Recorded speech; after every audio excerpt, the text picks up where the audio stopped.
سلوا التاريخ كم مجدا سطرنا على صفحاته وبه تغنى. الحمد لله قدسي یو سیمینار کې و در اوایل جا دارد که از نهاد کلمات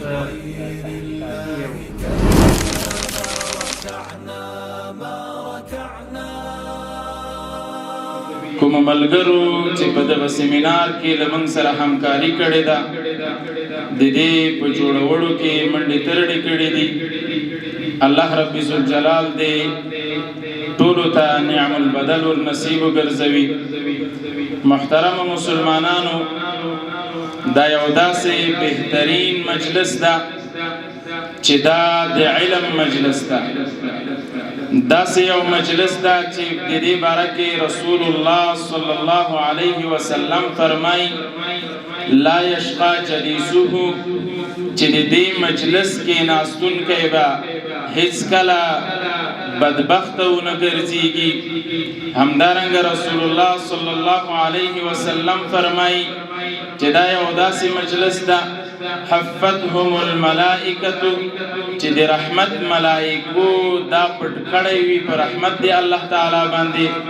وغشیتهم الرحمه، نو یو بهترین د علم او د علماو مجلس دا الله رب ذوالجلال دی منګ او تاسو ته توفیق را نصیب وګرځوي چې تر اخره پورې کینو او د علماء کرامو خبري واورو او کومې نیکې مشورې چې علماء کرام استادانو دي پاره لري هغه واورو او یو څه تیر نزدکو او ځان سره یو څه حساب ویسو.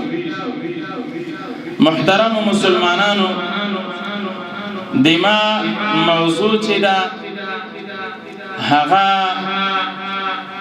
په دې باره کې دا چې د یو معلم د یو استاد هغه مسلکی صفات څه دي او د یو استاد اخلاقی او هغه ښه صفات دا څه دي او دوهم د شاګردانو کوم نیمګړتیاوې چې دي دې باره کې به هم انشاءالله غږیږو او د ځوانانو دپاره په آخر کې به یو څو خبرې لرم.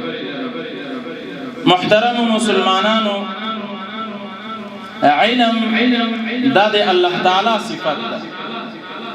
الله تعالی هر چاته نه ورکوي، دا یو څو مخصوص خلق چې دا خلق هغه خلق سے الله تعالی به باندې انعام کوي او الله تعالی خاص کړي دي لپاره، نو بیا دته الله تعالی علم ورکوي.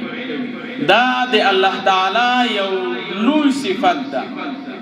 رسول الله صلی الله علیه وسلم ته هم الله تعالی په قرآن عظیم الشان کې فرمایي وقل رب زدنی علما، یعنی رسول الله صلی الله علیه وسلم ته دعا ورکوي او دا ورته وایي چې ته د علم سوال وکړه الله تعالی نه چې یا الله ته د ما علم زیات کا، ته د ما په علم کې زیادت وکړه او د ما علم راته زیات وګرځوه. وقل ربي زدني علما، دا یو بهترین صفت ده چې الله تعالی انسان ته ورنصیب وګرځوي.